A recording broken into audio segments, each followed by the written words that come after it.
Bom, gravando. Boa noite a todos, né? A gente vai dar início aqui à nossa palestra. Queria agradecer a participação de todos, né? Do palestrante Sávio Augusto Magaldi. Agradecer a coordenadora de extensão, Shirley, né? Shirley Marques, que fez esse grande trabalho, né? Que não um grande projeto, né? Para conseguir fazer isso aqui não é de um dia para o outro. Agradecer a presença de todos. Vou apresentar aqui o palestrante e vou passar a palavra. E ele vai dizer para a gente como é que a gente vai tocar esse bate-papo aqui. Tá certo? Bom, o Sávio ele é doutorando em sustentabilidade social e desenvolvimento pela Universidade Aberta de Portugal, Lisboa. Ele já é mestre, né, em ciências da saúde e do ambiente e ele tem algumas especializações, né, na área ambiental, na área de segurança do trabalho, administração e supervisão escolar. E o importante também, né, que ele traz a base dele ali da geografia, né, que ele fez lá na UF, e também a formação dele na área da pedagogia. Então, assim, ele tem um currículo vasto, extenso, e vai trabalhar com a gente conceitos importantes da área ambiental, que ele vai falar sobre a água, e tentar fazer um link aí com a questão de ser um bem público, né, um bem para todos, e discutir essa questão com a gente aqui. Então, eu passo a palavra para o Sávio. Sávio, obrigado por você estar aqui com a gente, tá? Fica à vontade, Obrigado, você está com a Rafael. palavra. Obrigado, Rafael. Obrigado aos colegas aqui presentes. E é sempre um bom momento, né? A gente provocar uma discussão, mesmo que seja numa quarta-feira à noite, é sempre positiva, né? Eu costumo dizer que o conhecimento, quanto mais ele circula, mais ele fica volumoso, mais ele ganha importância, né? Então, a gente poder trocar aqui, isso é bacana. E conforme o professor Rafael já colocou, vamos tentar fazer, minha proposta é fazer um bate-papo o mais informal possível. Eu vou contar um pouco a trajetória desse trabalho, da construção desse trabalho, vou contar um pouco do que foi. Serei muito breve, vou compartilhar algumas imagens e a gente pode ir trocando ao longo da conversa, pode ir compartilhando, ao final também, de forma assim bem suave, até porque pela proporção e pela proposta que foi o trabalho, a gente precisaria de muito mais tempo, até para poder desenvolver e trazer os detalhes. Mas a proposta é que a gente fazer, conforme eu falei, circular essa informação e conhecimento e fazer as provocativas. Então, dizendo isto, vou compartilhar a tela e vocês me confirmem se estão vendo, por favor. De qualquer forma, gente, eu estou aqui para ler as mensagens no chat, mas eu acho que se vocês quiserem abrir o microfone também, o Sávio quis deixar claro que vocês podem abrir e fazer as perguntas, Isso, né? tranquilamente.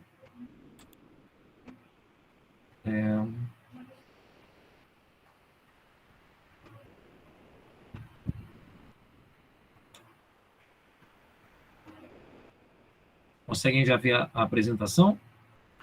A gente está vendo a sua tela, sabe? Você tem que clicar no PowerPoint. Isso. Aí só...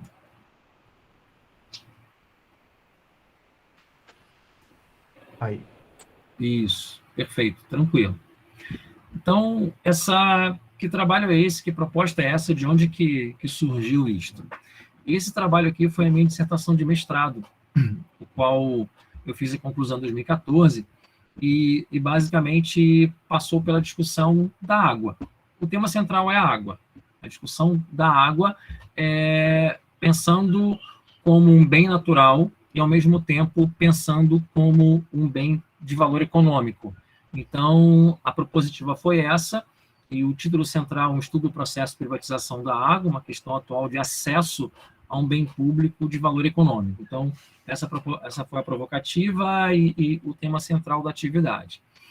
E quando eu fiz esse alinhamento para trazer esse tema à discussão, trazer esse tema à pesquisa, foi exatamente pelo entendimento que hoje a gente tem da necessidade, da importância, do quanto dependemos hoje desse bem natural, mas, ao mesmo tempo, como que ele é visto, como que ele é colocado, como que ele é entendido também com um grande valor econômico, com grande importância econômica em escala mundial. Então, eu fiz uma trajetória de um estudo, de entendimento, pensando o mundo, Tem uma parte do trabalho que eu faço uma discussão sobre Brasil, que eu não vou trazer aqui agora especificamente, mas a gente vai trocar algumas informações sobre isso, e depois abrir algumas questões no final para ver, de repente, qual seria o melhor ou pior ou mais adequado caminho. Então, como ponto de partida, a gente vai trazer o seguinte olhar. Como o próprio professor falou, a formação da geografia, minha formação como geógrafo, me traz muito a análise do espaço, então é muito comum trazer e apresentar os mapas, as colocações, como a gente está vendo aqui. Então, a primeira provocativa que eu faço, a primeira questão que eu compartilho aqui com a gente, é exatamente essa imagem que está aqui. E faz um desenho, um retrato no mundo, no que se refere à presença, à oferta da água como recurso natural, como recurso hídrico. Então, a gente pode observar, eu já chamo a atenção aqui, que existem algumas áreas que apresentam pouca ou nenhuma escassez, que são essas áreas indicadas com a cor mais escura. Observa que a América do Sul praticamente toda, América do Norte parte, Europa, parte da Ásia, sul da Ásia e Austrália, região da Oceania. Então, é uma área de pouca ou nenhuma escassez da água. Existem áreas que podemos observar que são áreas de escassez física da água. Podemos observar que o norte da América do Norte, essa região desértica aqui, das montanhas rochosas, essa porção norte da África Branca, entrando aqui pelo Oriente Médio, que é o extremo norte do deserto do Saara, ao sul do continente africano, parte próxima ao deserto do Kalahari, Índia, grande deserto de Gobi, na Ásia, e parte do deserto da região da Oceania. Então, temos aqui a escassez física da água. E temos algumas áreas que apresentam escassez econômica da água. E esse é um primeiro ponto que eu faço uma reflexão. O que seria essa escassez econômica? Essa grande região da África Central, América Central, importante também, e parte da Ásia. A escassez econômica da água significa o quê? Existe a oferta da água como recurso natural, mas não existe a condição, a estrutura para captação, abastecimento e distribuição. Então, são áreas onde, por exemplo, na América Central, nitidamente, são áreas onde encontramos, por exemplo, já tivemos alguma discussão, por exemplo, sobre o pagamento por serviços ambientais, que passa vinculado à água, mas existe a oferta do recurso natural, mas não tem a condição, a estrutura para captação e distribuição. Então, a gente encontra esse mapa, esse desenho em escala mundial. E talvez esse mapa, essa representação cartográfica, ela vai explicar e dar algumas respostas que eu trouxe ao final do trabalho. Então, esse desenho da distribuição da água como recurso hídrico aqui, ele é muito importante para a gente poder começar a distribuir, começar a desdobrar a nossa questão. Esse trabalho foi uma pesquisa exploratória, extremamente interessante nesse sentido, né? Porque utilizei uma vasta bibliografia em escala nacional e em escala internacional, onde pude levantar algumas hipóteses, pude fazer algumas análises nessa perspectiva e trazer algumas questões. Então, foi uma pesquisa, não foi curta, foi um pouco longa, entre várias fontes distintas, mas um resultado bem interessante, bem positivo. E aí, uma primeira discussão que eu coloquei, pensando como um todo, que eu observei muito isso tanto no âmbito local, nacional, como no âmbito internacional, foi a perspectiva ambiental, a perspectiva do ambiente. Como que o mundo entende a questão ambiental, entender ao longo do tempo. E por isso utilizei a bandeira do Brasil de forma representativa. O entendimento do recurso natural, da oferta do recurso natural, num dado momento, foi uma oferta de um entendimento infinito, como se os recursos naturais eles fossem infinitos. Tivemos um período da nossa sociedade, pensando no mundo como um todo, que esse foi o entendimento. E quando foi configurada a bandeira do Brasil, desde a época do Brasil Império, foi muito materializado esse entendimento. A questão do verde, do amarelo, do azul. Por quê? O recurso natural como algo infinito, teremos em grande oferta, ou seja, o entendimento que se ele é infinito, se ele tem grande oferta, eu posso utilizar como eu quiser, da forma que eu quiser, da maneira que eu quiser. Então, esse entendimento fez parte da sociedade em escala mundial, em grandes proporções ao longo de muito tempo, e somente agora, no século XX, a partir da Conferência de Estocolmo, que começou-se a discutir aspectos como escassez e aspectos como perda. Então, ou seja, tivemos um longo período de crescimento econômico e industrial no mundo, onde essas discussões não foram colocadas de forma clara e de forma ampla. Então, os recursos naturais eles foram vistos ao longo de muito tempo como algo infinito, o que, na verdade, não era, exatamente desdobrou nas condições que a gente encontra, que a gente tem hoje. Ou seja, podemos utilizar, conforme eu falei, da maneira mais ampla e da maior maneira possível, sem gerar nenhum tipo de problema, sem gerar nenhum tipo de esgotamento, digamos assim. Na verdade, não foi isso que a gente encontrou. Principalmente, se a gente fizer um marco temporal a partir do século XVIII, da Revolução Industrial original. O século XVIII ele é muito expressivo, pensando no que se refere à aquisição do elemento natural, à apropriação do recurso natural. Por quê?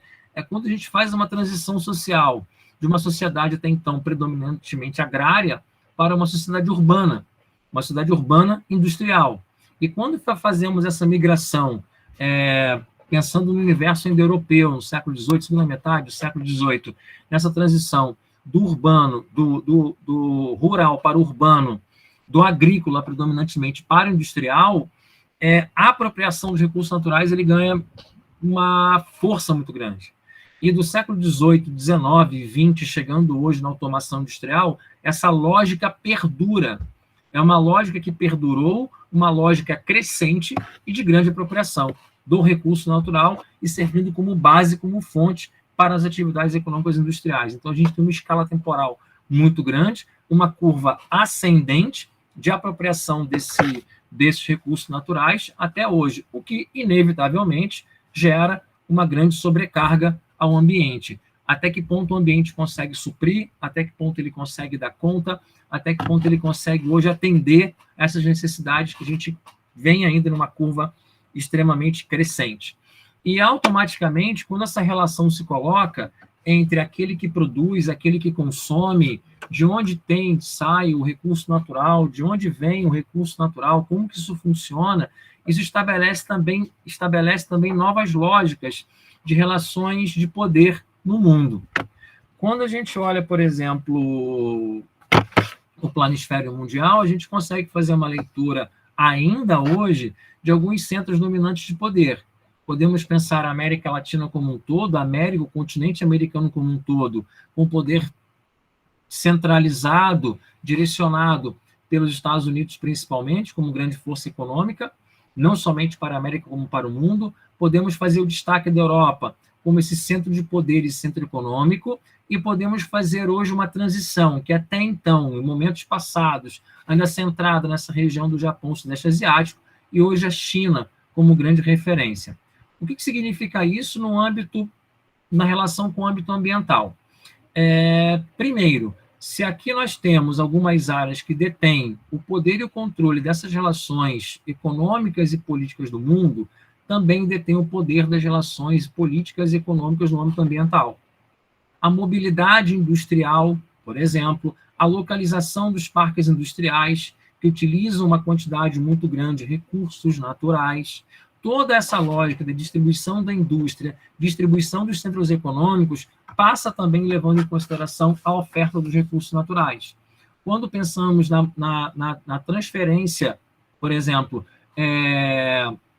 se nós pensarmos no entendimento da América Latina, um destaque no Brasil, que nós somos um país de grande produção de produtos, de bens agrícolas que funcionam como commodities, exportamos em grande quantidade, por exemplo, arroz para a Ásia, historicamente e culturalmente, uma grande produtora de arroz também, mas por trás dessa lógica da produção e exportação de arroz, como exemplo, existe uma lógica da utilização do recurso natural, que é a água. Existe uma questão econômica vinculada a essas áreas, ao mesmo tempo que existe também essa questão econômica vinculada ao aspecto natural, à oferta natural, à possibilidade dos recursos naturais. Então, são dados e são elementos extremamente importantes nesse sentido. Uma outra questão importante também, quando pensamos nesses aspectos, pensando no mundo, são as aglomerações urbanas, as aglomerações populacionais, que acontecem basicamente nessa região nordeste americana, nessa porção litorânea do Brasil, por exemplo, nas porções centrais da Europa e na Ásia. O crescimento populacional, a concentração urbana também são ingredientes que impactam para essa sobrecarga dos ambientes naturais, relacionando com a água. O impacto dos mananciais, a perda das matas primárias, a perda dos mananciais hídricos, automaticamente são problemas que a gente vai encontrando dentro desse cenário. E, automaticamente, a gente consegue fazer uma transição para essa outra imagem e pensar também sobre a disponibilidade, a pressão sobre a disponibilidade de água no mundo. Então, se a gente fizer esse comparativo, podemos perceber que nós temos algumas áreas no mundo onde a pressão pela disponibilidade da água ela já é latente. E essa pressão ocorre, se a gente observar aqui mais uma vez, Estados Unidos, podemos observar porções da Europa e porções da Ásia, ou seja, geopoliticamente, a oferta da água como recurso hídrico, ela não é igual. Se nós pensarmos em escala mundial a oferta do bem natural, nós temos hoje no mundo uma oferta que atende a população mundial como um todo. A questão da água não é a oferta quantitativa, mas é a distribuição e a localização. A questão da água no mundo hoje não é o volume, a oferta do bem natural, mas é a grande questão onde ela está, a quem chega e como chega e quem controla. Então, hoje, nós temos áreas que apresentam oferta, existe uma oferta, e automaticamente essa oferta ela gera e ela provoca e ela traz muito interesse das organizações econômicas em escala mundial em transformar essa água muito além de um recurso natural, transformar ela como um bem de recurso econômico. E aí a gente provoca essa discussão geopolítica, essa discussão de uma nova ordem mundial. Como assim? Que relação a gente consegue fazer? Se nós fizermos como um marco referencial, vou utilizar esse clichê da nova ordem mundial, essa referência da mudança que o mundo sofreu no final do século XX, especificamente na década de 1990, quando ocorre a dissolução de algumas áreas até então de regime político socialista. Estou falando especificamente porções da Europa Oriental, estou falando especificamente as áreas de influência da antiga União Soviética, e entramos em um conjunto, e entramos em um contexto da chamada globalização. Não aqui discutir o conceito da globalização, de como não é, questão includente, excludente, mas o que significa isso? Quando nós vivenciamos a década de 1990 e a transição para o ano 2000, nós vivenciamos no mundo um processo de abertura de barreiras, de abertura de fronteiras. Vivenciamos uma realidade de ampliação do comércio, ampliação das conexões, da maior circulação da economia, a maior circulação das empresas e das indústrias. E essa maior circulação econômica provoca também uma nova lógica de apropriação dos recursos naturais, em especial a água. Ou seja, da década de 1990 em diante, todos os mecanismos que nós já conhecíamos em décadas anteriores, em momentos anteriores, de influência e controle econômico das áreas centrais, daquelas áreas que detêm o poder no mundo, economicamente principalmente, sobre as outras áreas, do que eu costumo chamar de centro da economia mundial, da periferia mundial, a relação do centro econômico com a periferia econômica, ela cresce. E cresce vislumbrando esse recurso natural que é a água como um grande elemento, uma grande possibilidade de apropriação de capital.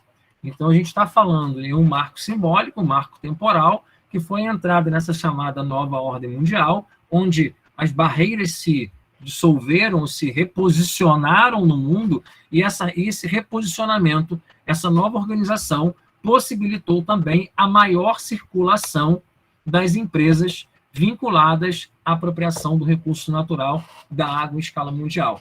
E essas empresas de capital privado, principalmente americanas e europeias, que já desenvolviam atividades de distribuição e de controle e de saneamento básico, por exemplo, em relação à água na Europa, elas começam a levantar e ampliar, capilarizar suas ações na América Latina, na Ásia e em algumas pequenas porções da África. Principalmente na América, a entrada das empresas de capital privado para a apropriação do recurso hídrico acontece muito impulsionada, muito fomentada, muito incentivada por esses organismos aqui. O Banco Interamericano de Desenvolvimento, a Organização Mundial do Comércio e o Fundo Monetário Internacional. Então, o que eu estou desenhando nesse conjunto aqui? Eu estou dizendo que durante o século XX, a segunda metade do século XX, as empresas privadas que atuavam nos aspectos vinculados ao saneamento, no aspecto vinculado à captação e à distribuição da água, do recurso natural água, transformando no recurso econômico na Europa, essas empresas que já atuavam na Europa e Estados Unidos, na segunda metade do século XX, nesta virada para o século XXI, também lançam seus tentáculos, sua capilaridade, digamos assim, principalmente para a América Latina. E quando essas empresas privadas chegam na América Latina, elas chegam financiadas, chegam incentivadas, elas chegam fomentadas por estes organismos aqui de desenvolvimento, esses organismos aqui de investimento. De que maneira acontece? Como que isso acontece? A América Latina, ela conhece na década de 1990 o modelo neoliberal, o modelo econômico do neoliberalismo. E esse modelo econômico neoliberal, a gente sabe, também não é o ponto aqui de discutir isso de forma aprofundada, que é possibilitar a presença cada vez maior do capital privado na economia, fazendo uma transição do capital estatal, do Estado, onde ele abre mão, onde ele sai de alguns setores, onde ele sai de alguns segmentos, e há uma apropriação, há uma entrada do capital privado em grande escala na América Latina. Quando este processo acontece na América Latina como um todo, ele acontece vinculado e incentivado por aqueles organismos quais eu coloquei. Organização Mundial do Comércio, Fundo Monetário Internacional, todos esses organismos econômicos estabeleciam uma relação de controle e de influência sobre os países latino-americanos, eles passam a funcionar como atores fomentadores e impulsionadores dessa lógica neoliberal, que neste caso favoreceu, impulsionou, trouxe as empresas estrangeiras que trabalhavam, que atuavam nesse aspecto de captação e de abastecimento da água com recurso hídrico. E exatamente essa discussão sobre a privatização da distribuição da água passa a acontecer na América Latina a partir do final da década de 90 e ano 2000. Ou seja, não só, conforme eu já falei, a distribuição da água, mas também como saneamento básico. Então, o capital privado, ele passa a estar presente na realidade latino-americana nesse período. E é onde essa discussão sobre a privatização da água começa a acontecer e ganhar força, e ganhar robustez. Na medida que o Estado ele começa a recuar e começa a abrir a possibilidade para a entrada do capital privado. E quem entrou, quem chegou? A gente sabe que foi necessária uma mudança de legislação, foi necessária uma mudança de estruturação legal, foi necessária uma mudança, uma flexibilização da estrutura legal para que possibilitasse a entrada do capital privado. E estas empresas aqui, a Suez, a Lyoness, a Vivendi, a Times e a Beck, foram as empresas que, basicamente, elas se lançaram para a América Latina.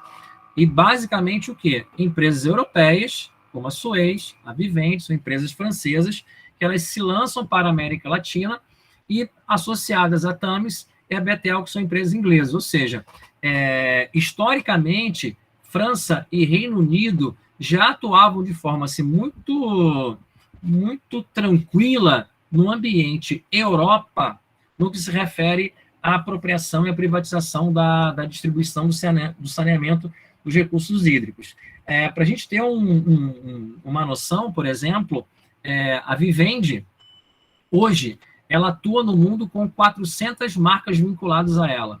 Ou seja, existe uma ordem de grandeza de 400 empresas privadas que atuam hoje no mundo, responsáveis por captação, distribuição e saneamento básico vinculadas à Vivendi. É um número expressivo hoje no mundo. Anotei alguns valores aqui, atualizados. A Suez, ela atua hoje com 130 empresas subsidiárias, que não necessariamente vão levar esse título, vão levar esse nome, mas são subsidiárias que vão atuar nessa relação, nesse cenário de captação, repito, distribuição e também o saneamento básico. Só essas duas empresas, elas representam hoje 70% do mercado europeu. 70% do mercado europeu hoje, que se refere à captação e distribuição da água, estão na mão dessas duas empresas. E os outros 30% dividido em outras empresas. E a Thames e a Bechtel são as duas empresas que hoje prevalecem, predominam no Reino Unido, que também é precursor nesse aspecto, nesse cenário da privatização da gestão dos recursos hídricos. Então, são duas marcas bem importantes, bem claras, e a Suez, inclusive, ela está presente hoje no Brasil. A Suez em si e algumas das suas subsidiárias já atuam no Brasil de forma assim expressiva. E como que essas empresas, de forma geral, elas chegaram na América Latina? Elas chegaram na América Latina por meio de um consórcio. A negociação com os países, a negociação com essas áreas de influência, ela chegou por meio de um consórcio. Esse consórcio aqui, Global Water Partnership. Esse consórcio, ele foi responsável em representar estas grandes marcas e negociar junto aos governos da América Latina, principalmente. Então, vou fazer uma analogia. Se a gente pensar na gestão de resíduos sólidos hoje no Brasil, se pensarmos em resíduos sólidos no Brasil, o pneu, por exemplo, o pneu automotivo, ele existe hoje uma obrigatoriedade legal do fornecedor, do gerador do pneu, levar de volta o pneu, fazer a logística reversa. Como que isso acontece? As grandes empresas hoje, produtoras de pneu no Brasil, elas criaram uma associação, e essa associação que as representa junto aos organismos locais, estaduais, as prefeituras, enfim. Então, essa associação dos produtores, digamos assim, dos fabricantes de pneus hoje no Brasil, que faz essa atuação, essa conexão para implementar a logística reversa. A mesma lógica fez a Global Water Partnership. Essa associação, ela que negociou, conversou, implementou, participou das discussões na América Latina e partiu do seguinte princípio: se o Estado não dá conta, alguém precisa dar conta. Se o Estado não consegue levar água como recurso natural para toda a população, alguém precisa fazer. Se o saneamento básico ele não é amplo, alguém precisa fazer esse papel. Então, esse consórcio, esse grupo representando as grandes empresas europeias, principalmente, entrou no circuito e ampliou e começou essas negociações, essas ofertas, digamos assim, para entrar no mercado. E, automaticamente, vou trazer alguns exemplos de algumas empresas que a gente já conhece, de algumas marcas que a gente conhece e que já atuam em escala mundial. Uma delas é a Nestlé. A Nestlé, hoje no Brasil, a gente pode perceber, a gente talvez conheça as marcas de água aqui embaixo, ó, a São Lourenço, a Petrópolis, a Perrier, a Peregrine e a Aquapene. Essas marcas aqui são marcas vinculadas à Nestlé. Essas marcas aqui, elas já estão presentes hoje no mercado brasileiro, a gente consome em grande escala, a gente consegue perceber, e são gerenciados pela Nestlé.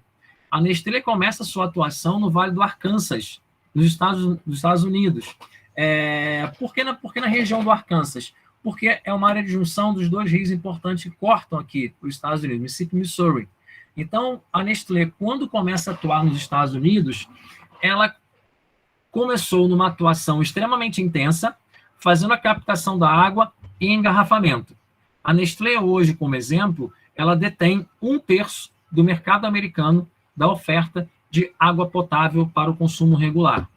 A Nestlé, ela gera por ano algo em torno de 28 bilhões de garrafas de água para o mercado americano.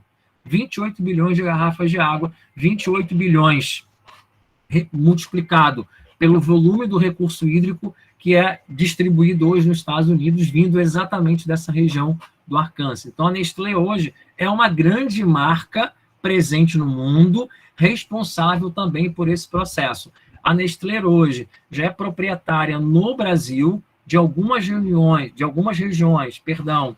em Minas Gerais e em São Paulo, regiões que apresentam a oferta do recurso hídrico dos mananciais hídricos. Claro, a gente não pode esquecer que você tem a propriedade da fonte da água, você pode ter a sua utilização própria, e quando você vai negociar, quando você vai comercializar, precisa da outorga, em toda aquela discussão legal. Mas a Nestlé hoje tem essa autonomia, tem essa autorização, essas autorizações, tem essa regulamentação e atua de forma assim, muito intensa no mercado brasileiro também. É um exemplo de uma das marcas que atua aqui. Uma outra questão importante para chamar a atenção foi um episódio ocorrido na Índia. A Coca-Cola se apropriou de algumas áreas na Índia, no Vale da Aldeia Pastinad, é uma região central da Índia, e começou a produção da matéria-prima da água que serviu de base para a sua produção econômica e a produção do produto principal, que é a Coca-Cola. Para a gente ter uma ideia dessa dimensão, a Coca-Cola nessa região atualmente, ela recolhe algo em torno de 1,5 milhão de litros de água por dia. 1,5 milhão de litros de água por dia, dependendo da região que você se encontra, é um volume muito grande. E com o impacto que essa operação de recolhimento dessa água, desse volume hídrico muito grande, gera para toda essa região dessa aldeia hoje, na Índia. Um grande impacto é a escassez de água nos lençóis freáticos, a redução do nível do lençol freático, que impacta automaticamente no processo de abastecimento da população, que impacta na agricultura e todos os seus desdobramentos. E fica sempre uma pergunta, né? Mas pode fazer isso, mas poderia ser feito isso, lembrando que cada país tem uma legislação diferente, e cada legislação tem a sua oferta de possibilidades ou não, do tipo de apropriação. O cenário econômico e social da Índia é um cenário, o cenário econômico e social do Brasil é um outro cenário, então são situações diferenciadas, mas a Índia é um exemplo, como o caso da Nestlé nos Estados Unidos e no Brasil também. Um outro destaque que eu faço de forma assim, muito breve em relação ao Chile, à Argentina e ao México. Esses 3 países, por exemplo, tiveram todo o seu processo, integralmente o seu processo de captação e distribuição, abastecimento de água e saneamento básico na mão do capital privado desde o ano 2000. Então já são 21 anos que o Chile, a Argentina e o México têm todo o seu processo de gestão do recurso hídrico na mão do capital privado. E as discussões automaticamente acontecem, né? Até que ponto vale, até que ponto não vale, é ofertado a todos ou não, qual é o custo implementado dentro desse conjunto, mas são 3 países, digamos assim, próximos aqui na América que apresentam essa realidade, apresentam esse contexto. E de forma diferenciada, já caminhando para finalizar essa questão inicial, a gente conhece o caso da Bolívia. O caso da Bolívia foi extremamente interessante, principalmente eu chamo a atenção para essa região de Cochabamba e esta região de La Paz. O caso da Bolívia, ela foi muito interessante, por quê? Porque foi um país que passou por esse processo. Foi um país onde houve a mudança da legislação, foi um país onde essas grandes empresas entraram para se apropriar do recurso natural, porém, em La Paz principalmente e em Cochabamba, a população se posicionou e não aceitou a presença das empresas. Não aceitou o processo de privatização da água como recurso hídrico. E o detalhe quando aconteceu que, após a permissão legal da utilização e apropriação do recurso hídrico, as empresas começaram a operar, como acontece em vários lugares do mundo. Porém, chegou ao ponto da apropriação pelo capital privado, inclusive das fontes informais de água, de abastecimento de água. Fazendo uma analogia, assim, no Brasil Império,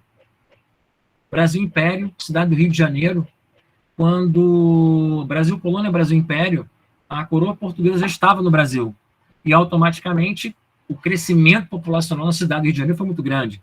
E como que a água chegava a essa população? Ela chegava inicialmente pelos chafarizes. Captava-se água no maciço da Tijuca, descia pelo aqueduto da Lapa, onde hoje a gente conhece como aquela área ali da Lapa, do Bondinho, mas o aqueduto da Lapa, e abastecia o chafariz. Ou seja, o chafariz era uma oferta informal da água, onde a população tinha acesso. Essa região de Cochabamba e La Paz também apresentava essa característica. Mas no momento em que o capital privado se apropriou dessas fontes naturais e disponíveis à população, houve uma grande mobilização e houve uma grande revolta, como eu trouxe aqui em algumas imagens, que a população se organizou e se posicionou contra essa prática. E esse posicionamento ganhou uma dimensão tão expressiva, tão grande, que houve a rescisão dos contratos. Ou seja, a Bolívia ela foi um caso clássico onde, em 1998, o capital privado entrou e a resistência social aconteceu, e em 2000 o capital privado saiu. E até hoje, o caso boliviano ainda já se encontra na mão do Estado. Ou seja, é uma situação, é um exemplo que a gente pode observar que houve uma mobilização social e impediu que houvesse esse avanço de forma expressiva. E, recentemente, a gente passa por essa discussão em escala nacional, que foi o caso, a exemplo, vou me deter aqui ao caso do Rio de Janeiro, que foi a concessão da SEDAI. Ou seja, essa movimentação que aconteceu com a SEDAI, no que se refere à possibilidade de abrir lotes e abrir trechos para o capital privado, nada mais é do que a reprodução, do que a continuidade dessa mesma lógica, ou seja, da ausência da saída do Estado dentro desse conjunto para a entrada do capital privado. Então, próximo a gente, especificamente, a gente tem recentemente a SEDAI, que acabou entrando nessa discussão vinculada a outras questões, a dívida do Estado, enfim, a um cenário muito mais amplo, mas que representa isso. E até que ponto é interessante, é importante ou não? Até que ponto é relevante, é expressivo ou não? Então, essa discussão da apropriação do recurso hídrico como bem econômico, ele impede desse recurso hídrico na condição de bem natural chegar à população, impede a chegar às pessoas ou não? Como que funciona isso? Essa é uma grande questão. Essa é uma grande questão. Água é uma mercadoria ou não é uma mercadoria? Água é um recurso natural e precisa ser ofertado de forma ampla? Tem que haver a garantia a todos ou não? Existe um custo? Como que a gente entende esse cenário? Então, existe esse posicionamento, existe a necessidade do nosso posicionamento. Como que a gente vê essa questão? Como que a gente entende essa questão? Como que a gente entende a privatização de toda essa estrutura de captação e distribuição da água como recurso hídrico?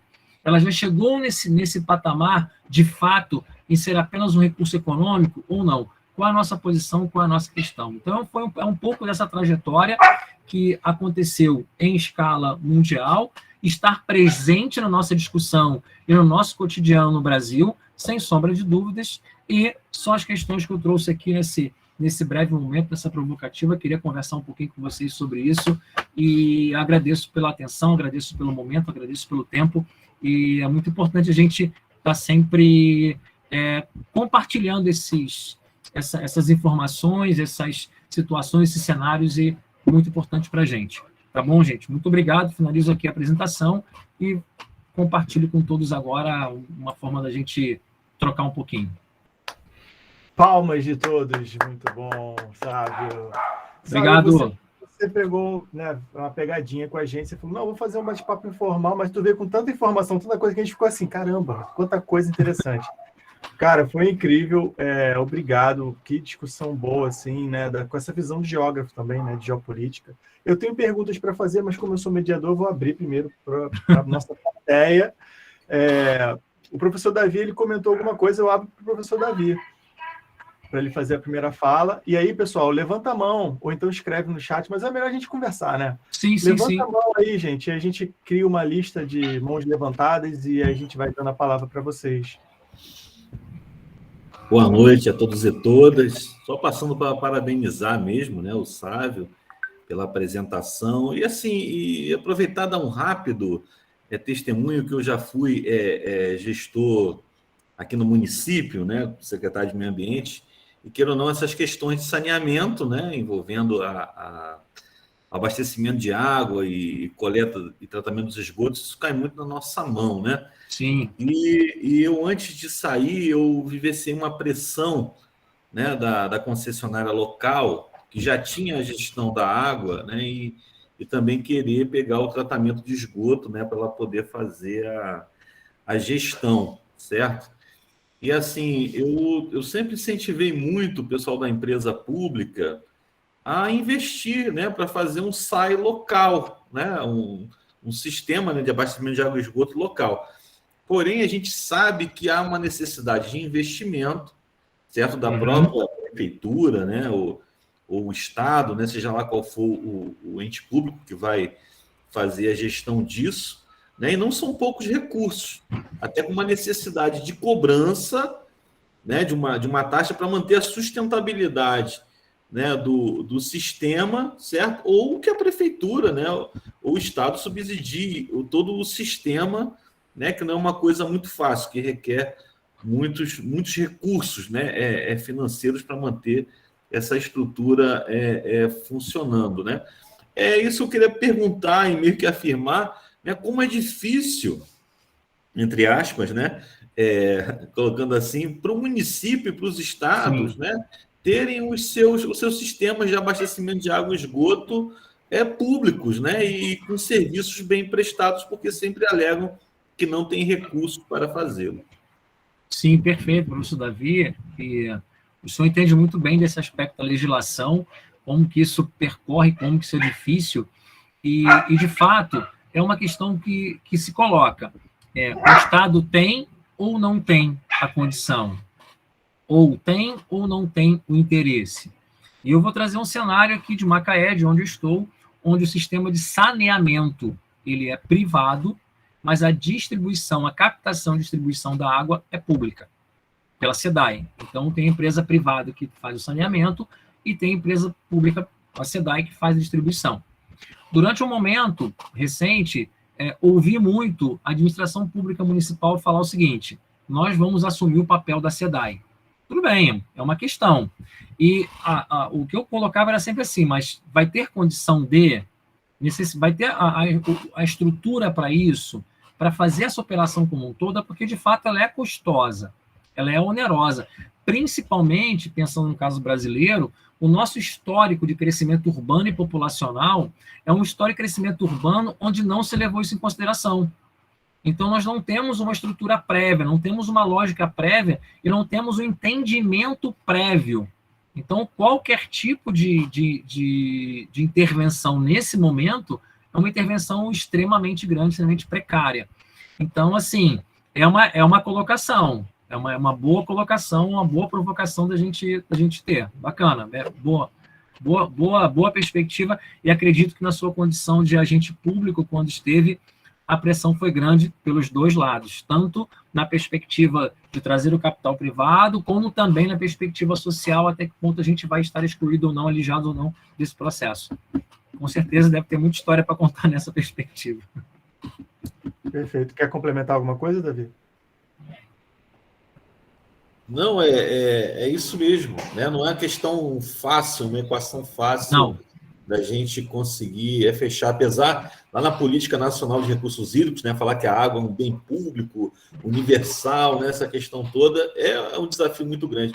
Mas agora, sabe, aproveitando e fazendo uma outra pergunta que tem a ver com essa, não quero ser indelicado com o restante dos participantes, mas você vê um meio termo aí, por exemplo, se o município tivesse uma fiscalização de contrato, de concessão mais atuante, por exemplo de Niterói, né, com Águas de Niterói, porque lá tem um fiscal de concessão que é um funcionário público, né, que está ali vendo se está cumprindo as metas direitinho, né, e a gente não vê muito esse papel aqui na região. Ele é um pouco delegado ao consórcio e ao comitê de bacias para ficar ali meio que fiscalizando, mas eu acho que os municípios deveriam ter uma fiscalização muito mais equipada, certo, para poder cobrar essas metas de investimento.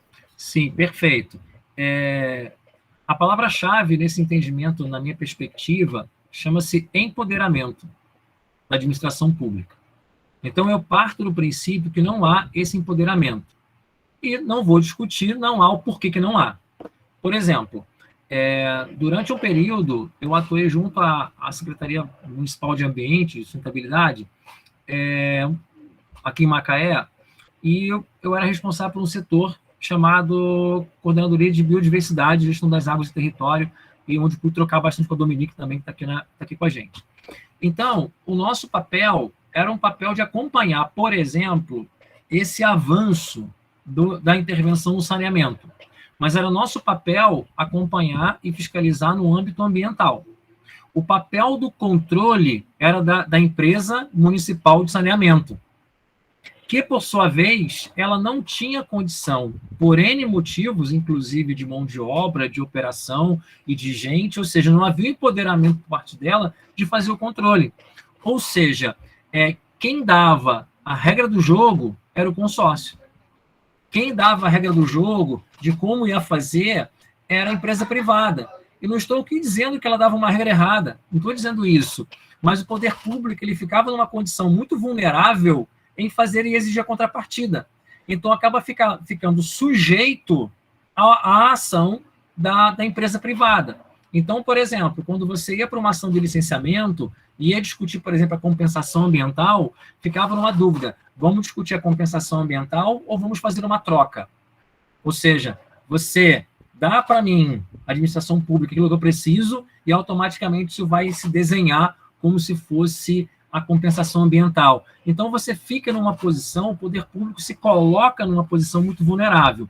No meu entendimento e opinião particular, ele opta em ocupar essa posição muito mais vulnerável. Então, no meu entendimento, essa equação, partindo do princípio que a administração pública não tem a condição de gerar o saneamento e de gerar a distribuição da água, então que ocorra essa terceirização, mas que esteja empoderado tecnicamente, principalmente, conversando com a universidade, com o meio acadêmico, para que possa ter esse papel, ter esse controle.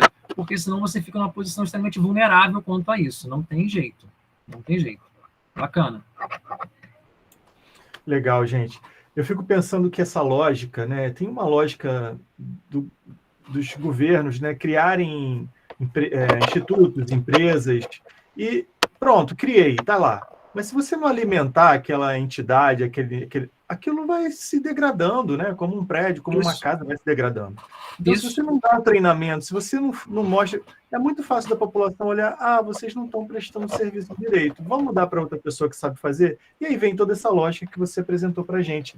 Então, a gente tem que ficar ligado nisso também, para a gente passar para a população em si, que não é só isso, não é só o governo criar alguma coisa e pronto, tá lá, tá feito. Não, tem que alimentar aquilo, tem que treinar as pessoas, tem que dar equipamento, tem que dar dinheiro, recurso financeiro. Sim. E como vocês disseram, vocês sabem muito melhor do que eu, isso gasta-se muito dinheiro para você abrir uma rua inteira para colocar manilha. E olha o transtorno que isso gera nas cidades também. Ou seja, a gente está perdendo um tempo, né? Que a gente já deveria ter isso nas cidades, ter isso desenhado, e a gente não tem. Sim. Fazer isso, né, fazer isso acontecer é um desgaste para todos, é muito difícil. Bom, estou aproveitando aqui como mediador, né, ter a fala para ficar falando, e vou dizer para você, sabe, que todo mundo te parabenizou aqui, né, a Dominique, obrigado. A própria Shirley, e a Dominique colocou uma pergunta aqui, se ela quiser falar tudo bem, mas eu vou ler. Qual a sua opinião acerca do marco do saneamento? Considerando o atual cenário dramático do Brasil, quase metade da população desprovida de serviços básicos, as ineficazes políticas públicas em contraponto com as críticas e temor de muito com relação à privatização desses serviços. Bacana. Obrigado, Dominique. Dominique foi uma parceira muito grande, ainda é, mas na época da administração pública, uma pessoa muito atuante e sempre trouxe essa perspectiva crítica, fazendo esse papel da representação social tão esgotada e tão vazia, né, de forma geral, mas o Dominique fazia muito bem esse papel. A gente teve grandes oportunidades, de grandes discussões, assim, de forma bem interessante. Então, a questão do marco do saneamento, Dominique, eu vou nessa mesma perspectiva. Qual é o nosso cenário hoje?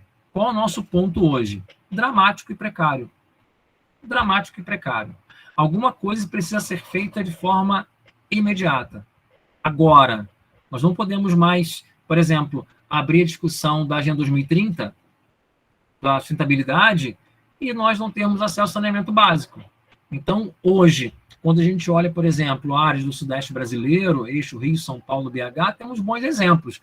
Mas como fazemos a ponta contrária, Quando olhamos outras regiões mais periféricas do Brasil, a oferta de saneamento básico, em algumas áreas, é próxima a zero. Então, eu vejo que hoje é necessário, sim, essa intervenção, essa presença, é necessário que a gente avance rápido nessa perspectiva, porque passa por uma questão de saúde pública também, passa por uma questão de esgotamento do recurso natural também, porém, eu volto na mesma linha, o temor no que se refere à privatização, no sentido de gerar exclusão, é muito grande. E como que a gente consegue, talvez, equacionar isso? Trazendo a universidade, trazendo o meio acadêmico, trazendo a sociedade civil e todo mundo construindo a política pública, estou quase que no discurso ideal, né? Construindo uma política pública de forma eficaz. Então, o marco do saneamento, ele é importante da perspectiva que existe uma referência, mas, ao mesmo tempo, eu tenho dúvidas quanto a esse processo da construção. Até que ponto vai se flexibilizar ou não? Porque os casos que eu apresentei, por exemplo, da Argentina, do Chile, do México, foram relações de possibilidade, ou seja, as negociações da dívida pública nesses países, as negociações de investimento por parte do FMI, as negociações por parte de investimento do BID, estavam vinculadas à abertura da estrutura legal. Quase uma discussão de SEDAI que a gente não vai trazer aqui agora. Ou seja, você faz uma composição, você faz um alinhamento de uma dívida pública, mas você bota como você custodia uma realidade. Então, é uma situação bem complicada. Eu vejo que é positivo a gente trazer a discussão. O marco, repito, ele é importante, mas a forma que ele está sendo construído, eu tenho algumas questões ainda quanto a isso.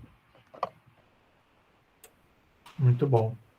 Gente, está aberto, né? A Dominique agradeceu. Quem quiser abrir o microfone para fazer perguntas. Cíntia, saiu da reunião? Deixa eu aproveitar e trazer uma questão, mas a gente colocar, né? Eu tive o Reino Unido, em especial a Inglaterra, é referência no que se refere a saneamento básico no mundo. É referência. A França, ela já é referência nessa apropriação do capital privado nesse cenário de... A França é referência na gestão do espaço, do território por bacia hidrográfica, foi o primeiro e grande país do mundo que utilizou a bacia hidrográfica como referência da gestão, então isso já contribui, e ela é referência da apropriação do capital privado. E o Reino Unido no aspecto de saneamento. Em 2014, eu tive a oportunidade de ir à Inglaterra e conhecer algumas realidades. E a que mais me chamou a atenção foi em Manchester, uma clássica cidade industrial, Manchester, típica. E quando eu conheci, quando me disseram, eu achei estranho, me soou estranho. E eu pensei assim, não, preciso entender. Me falaram sobre o Museu do Saneamento. O Museu do Esgoto. É exatamente isso, Museu do Saneamento. Eu fui conhecer o que era isso. O Museu do Saneamento, vou tentar fazer um desenho de uma realidade aqui. Todo mundo já deve ter visto o filme Tartaruga Ninja, que passa nos esgotos de Nova York, clássicos, né? Aqueles esgotos assim arredondados, de tijolinhos, né? Muito bem. Manchester era uma cidade que tinha um sistema de esgotamento sanitário dessa forma. Ou seja, todas as áreas industriais e urbanas jogavam para o subsolo, que por sua vez corria para o recurso natural, muito bem, para o manancial hídrico. Esse cenário mudou, não funciona mais dessa forma, a ponto de existir um museu na cidade para contar como funcionava. E o museu, ele funciona exatamente em um trecho conservado de uma estrutura dessa antiga. Então, você desce ao subsolo, você entra numa estrutura como essa, e ali conta-se a história de uma sociedade, de uma cidade, que gerava um resíduo, que jogava no recurso hídrico, conta-se a história do recurso natural não conservado, para que hoje tenha esse entendimento de como foi e não como é. Então, foi uma realidade que me impactou, no sentido de é possível a gente ter um avanço, é possível termos um crescimento. Claro, em hipótese alguma, estabelecer qualquer tipo de comparação, porque o contexto econômico é outro, cultural é outro, enfim, são outras realidades. Mas é um exemplo de um cenário onde a gente consegue perceber que existe essa outra realidade. e onde se mantém viva a condição que era para que não se possa repetir atualmente. Então, é uma situação que me chamou a atenção.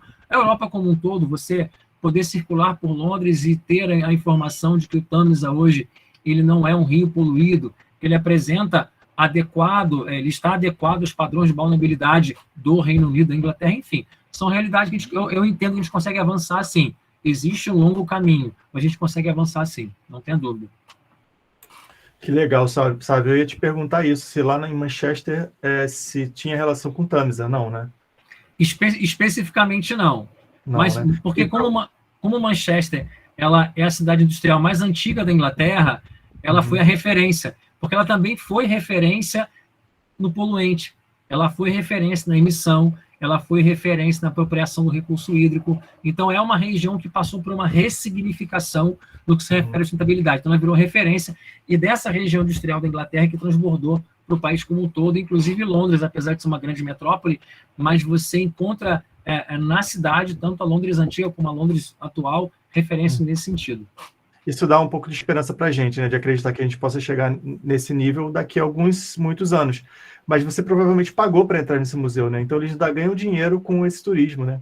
Olha que exatamente. Melhoraram o ambiente, ainda faz né, é muito legal. E como o professor Davi falou, na mão do capital privado, tudo na mão toda a realidade que eu conheci na mão do capital privado, mas com uma grande participação social. Eu queria fazer agora as minhas perguntas. Eu queria fazer a pergunta nesse sentido. O capital é privado, mas é uma empresa inglesa. Eu queria saber se você fez esse estudo, né? Como que eles enxergam isso? Eles também estão privatizando a água lá, estão tendo domínio, mas é uma empresa nacional. Como se a gente pudesse criar a nossa empresa. É capital privado? Mas é uma empresa brasileira. Se a gente criasse uma empresa nossa de capital privado brasileiro, como é que a gente veria isso? Será que a gente ficaria... Coca-Cola na Índia, tudo bem. A Nestlé, que é espanhola, nos Estados Unidos e aqui, tomando conta disso tudo.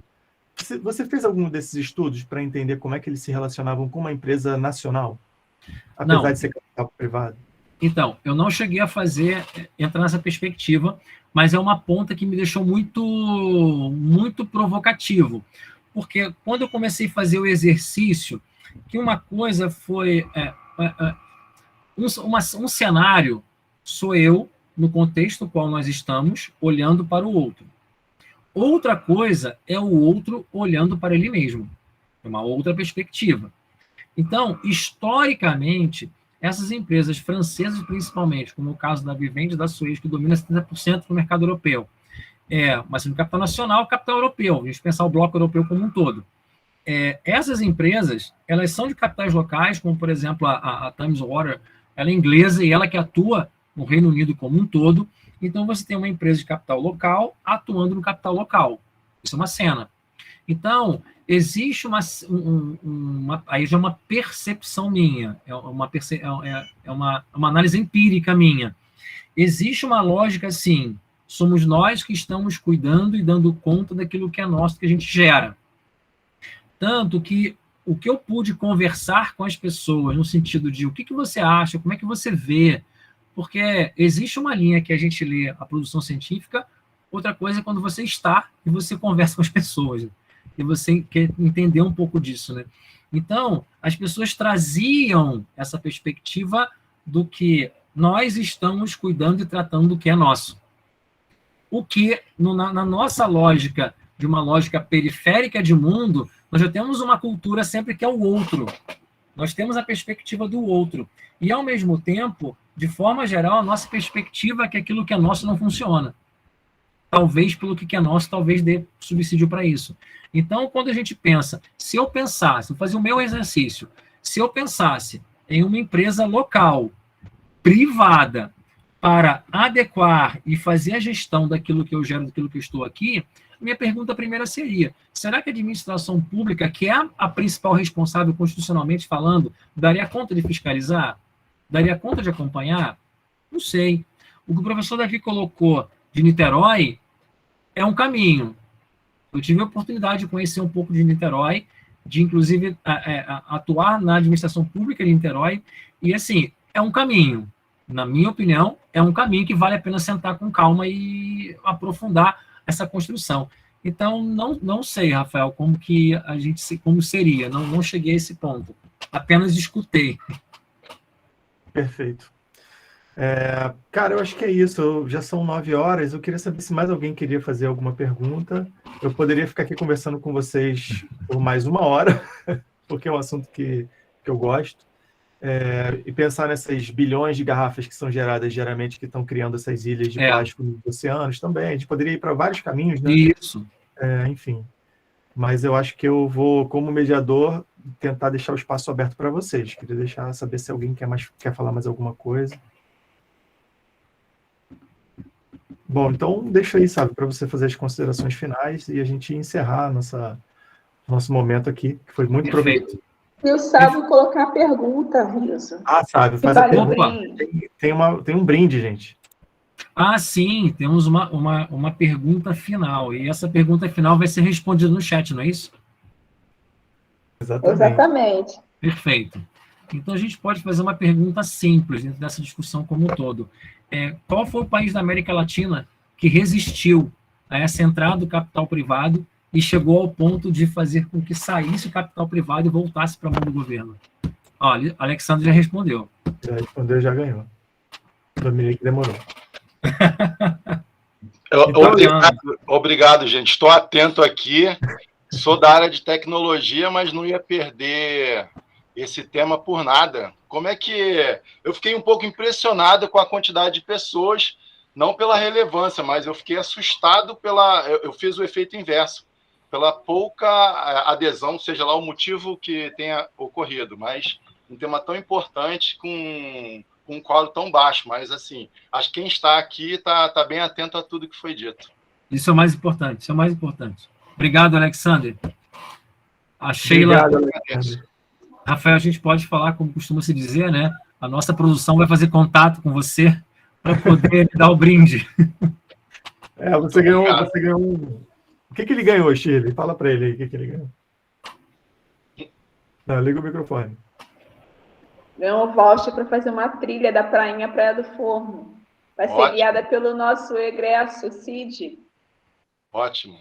Legal. Caberia rapidamente uma pergunta, Sávio, por gentileza? Sim. Eu fiquei um pouco tímido, aí acabei... Alex, isso é uma pergunta. Você é do curso de pós, de ciência ambiental? Não, de graduação de redes. Tá ótimo. Eu estive mais cedo, respondi a pergunta mais cedo também. Uma pergunta, Sávio, por gentileza. Claro. Você conseguiria, assim, me dizer por que a gente tem tantas empresas de destaque na área de elétricas e poucas empresas de destaque na área de água e saneamento, na Bolsa de Valores? Assim, por que isso é tão assim... Eu tenho estudado, tenho procurado ler, né? A gente está vendo a EGEA aí vindo grande, crescendo, trazendo assim, um movimento bem bacana, mas assim, tudo muito ainda incipiente, o pessoal ainda meio pisando assim, ainda que na lua. Você conseguiria falar alguma coisa a respeito disso, assim, para a gente, assim, para enriquecer mais ainda? Perfeito. Eu vou usar 2 marcos simbólicos, temporais. 1934, no Brasil. Em 1934, ou seja, eu estou contando uma história recente, foi a primeira vez no Brasil onde alguma legislação falando de água existiu, que foi a Lei das Águas, em 34. Tiveram algumas normativas na época do Brasil Império, alguns rompantes por parte dos nossos imperadores e de Dom João também, mas aquilo não valeu como legislação, digamos assim. Nossa primeira legislação foi em 34, a Lei das Águas. E um outro marco simbólico, ano 2000, há 21 anos atrás que surgiu a Agência Nacional de Águas. Ou seja, ainda é muito recente a discussão a respeito da legislação sobre a gestão do recurso hídrico no Brasil. A gente, por exemplo, não leva em consideração as bacias hidrográficas como áreas de atuação de entendimento. O CBH, o Comitê de Bacia Hidrográfica, em algumas regiões, como o Vale do Paraíba, tem uma força muito grande, outras regiões não. Então, a gente ainda vive, no meu entendimento, uma estrutura ainda legal e política ainda muito instável e não tão clara quanto a isso. Se a gente olhar, por exemplo, o estado de São Paulo, já é um estado mais avançado quanto a essas possibilidades e facilidades. Tanto que a Suez está presente hoje em São Paulo, em vários municípios, em várias áreas. Então, nós ainda temos hoje as empresas privadas no Brasil, ainda com alguma insegurança jurídica e automaticamente econômica em algumas áreas, mais avançadas em outras áreas, e acredito eu que, com o passar do tempo não muito longo, essa estrutura vai ganhar mais robustez. E na medida que ela ganha mais robustez, ela vai ganhando mais representatividade no mercado e economicamente falando. Então, por exemplo, quando a gente discutiu no estado do Rio de Janeiro a divisão da SEDAI em alguns blocos, quantos entraves políticos tiveram? Quantos alvarás a favor ou contra tiveram? Então, essa discussão política gera uma instabilidade muito grande. Então, essa insegurança política, automaticamente judicial, isso afasta um pouco o capital privado, porque ele precisa ter a certeza da rentabilidade. Então, hoje, eu não vejo ainda no Brasil esse cenário de grandes empresas privadas nesse contexto, mas na medida em que a gente não consegue avançar no saneamento, por exemplo, a gente abre essa possibilidade. E eu volto à pergunta da Dominique. Talvez o marco do saneamento ele possa estar vindo, é uma questão, talvez não para contemplar a população como um todo, mas para flexibilizar ainda mais a entrada do capital privado. E aí a gente vai ganhar mais robustez daqui a pouco mais, porque a demanda existe. A demanda existe. O saneamento básico hoje ele gera um impacto ambiental extremamente grande. Então a demanda existe e essa necessidade de intervenção. Acredito hoje, Alexander, que essas grandes marcas e grandes empresas não estejam tão presentes hoje, mas daqui a pouco a gente vai ouvir falar muito sobre elas. Muito legal, Sávio. Ótimo. Eu queria finalizar com mais uma pergunta, né, para a gente ir embora, então, que eu ia fazer exatamente nessa questão aí. Eu morei em algumas cidades no interior do Brasil com esgoto a céu aberto, né, rodando ali nas ruas das pessoas, e eu tinha uma moto, passava em cima do esgoto ali, era perdigoto, esgoto para cima, enfim, as pessoas conviviam com isso, tive hepatite, tudo isso. Você fez algum estudo, você tem alguma ideia de quanto de recurso financeiro que já foi destinado para os municípios do Brasil para começar o saneamento? Porque também tem isso, né? Tem a corrupção. Então, o dinheiro pode ter chegado, mas pode não ter feito nada. Aí eu queria te fazer essa pergunta, se você tem noção disso, desse volume. Não tem, mas eu tenho um documento que eu tenho esses valores. Posso compartilhar. Legal. Eu tenho um documento que ele é um documento agregado ao marco do saneamento. Inclusive, eu estou utilizando esse documento lá, no doutorado, que ele fala exatamente sobre isso. Ele faz uma perspectiva de volume investido e faz uma relação como se fosse do retorno. Qual é a proporcionalidade do volume destinado e o retorno que a gente teve? Eu não consigo lhe dar o número, mas eu consigo lhe dizer perfeitamente que não é proporcional. Não é proporcional. Por exemplo, se a gente pensar hoje na SEDAI, onde está a maior perda da SEDAI? No desperdício da água por meio, por exemplo, de tubulação que se rompe, da captação ilegal da água. Por quê? Porque não existe um controle dessa operação, desse processo. Mas eu digo que o recurso hoje, há um recurso destinado, sim, ao saneamento básico no Brasil, não é uma destinação igualitária, ela é concentrada mais em algumas áreas, menos em outras áreas. Hipótese, as relações políticas que existem, ou as justificativas que existiam, porque, só um comentário, existe também alguns editais abertos por parte de entes públicos, e boa parte das prefeituras do Brasil ou desconhecem, ou não tem equipe técnica para gerar a solicitação do recurso, para um tipo de investimento ou outro.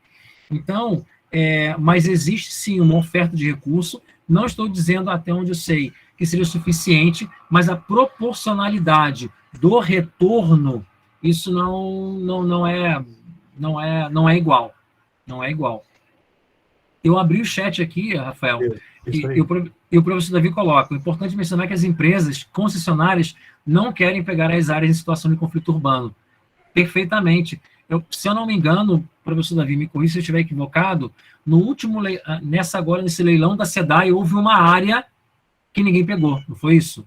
Houve uma área da Zona Oeste, se eu não me engano, onde não houve interesse. Não houve interesse por quê? Por todos esses aspectos que a gente conhece, inclusive pelas ações ilícitas vinculadas à questão da violência. Perfeitamente. O pessoal só quer o filé mignon, né? É a empresa que você acabou de falar. O cara quer ter privada. Certeza de lucro, né? Não tem que levar o pacote inteiro, né? Exatamente. E o Estado, né? Agora vai nossa utopia, né? Providenciar segurança, né? Entendeu? Todas as condições para que as empresas possam atuar, mas sabemos que a gente está num território muito complicado, que é o território fluminense, né?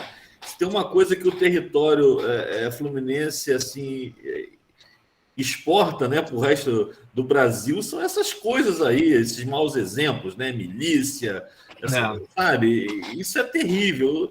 Ou seja, quando que a gente, né, vai ter, né, sabe, uma virada, né? Igual a gente viu em vários lugares, né? Revitalização, né? Entrando transporte público nesses lugares, acessibilidade. Aí, né, essas áreas de conflito vão embora, entendeu? Mas é um desafio muito grande que a gente tem como nação, muito mesmo. E parte da educação, né, aí a gente começar a dar essa virada, com certeza. Concordo. E quando a Zona Oeste não foi contemplada, qual foi a posição do Estado no dia seguinte? Vamos abrir um novo leilão.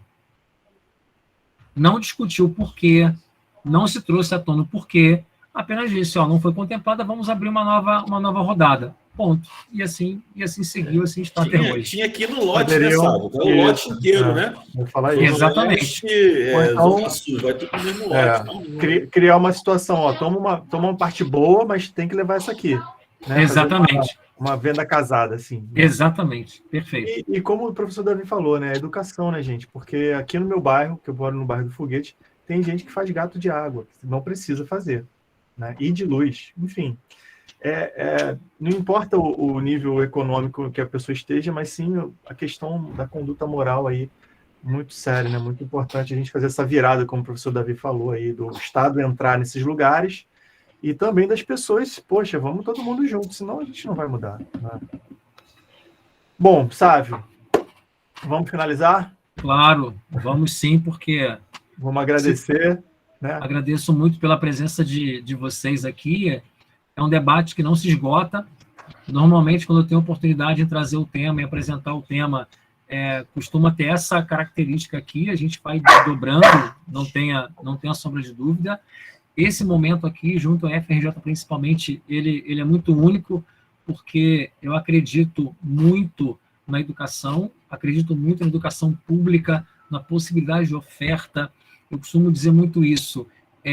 A grandeza que a gente tem aqui, de profissionais, de professores, de alunos com as suas formações, isso aqui é muito rico. É muito rico e tem que ser valorizado, tem que ser defendido, tem que ser resistido, se é que existe essa expressão. É muito importante a gente estar aqui e a gente poder compartilhar. Então, muito obrigado pela oportunidade. Agradecer, assim, de forma muito carinhosa a Shirley pelo suporte que me deu desde o início, quando a gente começou a conversar. Sua participação está sendo incrível. Acredito que serão 3 dias de muito trabalho para você dentro desse cenário, mas já lhe digo que é muito importante. E tanto o professor Riso, o professor Davi, vocês são pessoas que trabalham nesse making-off e que às vezes não aparece, mas é árduo. Para a gente ter um momento aqui de 1 hora, 1 hora e meia, com essa riqueza toda, teve todo um making-off muito grandioso por trás e a participação de vocês é grande. E todo mundo que está aqui, né? A gente fazer circular, como eu falei no início, eu vou terminar com a mesma fala, né? Circular o conhecimento, ele ganha força, ele ganha robustez. E isso que a gente tem feito com muita qualidade. Muito obrigado e boa noite a todos. Beleza, sabe, que você, né, seja convidado novamente para as próximas edições da Semana Acadêmica, que você com certeza tem muito a contribuir. Toda essa questão do make-off é a Shirley que está fazendo, né, o Davi dando suporte ali, então os dois ali que estão... eu estou aqui só como mediador, só peguei o filé mignon, né, igual essas empresas aí, só peguei a Zona Sul ali do Saneamento. Gente, obrigado. Não precisa ser na Semana Acadêmica, pode ser em outros eventos. Nós tivemos eventos de meio ambiente, a gente pode pensar em outras alternativas também. Beleza. Agradeço. Muito obrigado. Obrigado, Sábio. Parabéns aí, Sábio. Obrigado. Então é isso, gente. Boa noite. Obrigado. Vou encerrar aqui a gravação, tá? Boa noite, um grande abraço a todos e até amanhã. Tchau, tchau.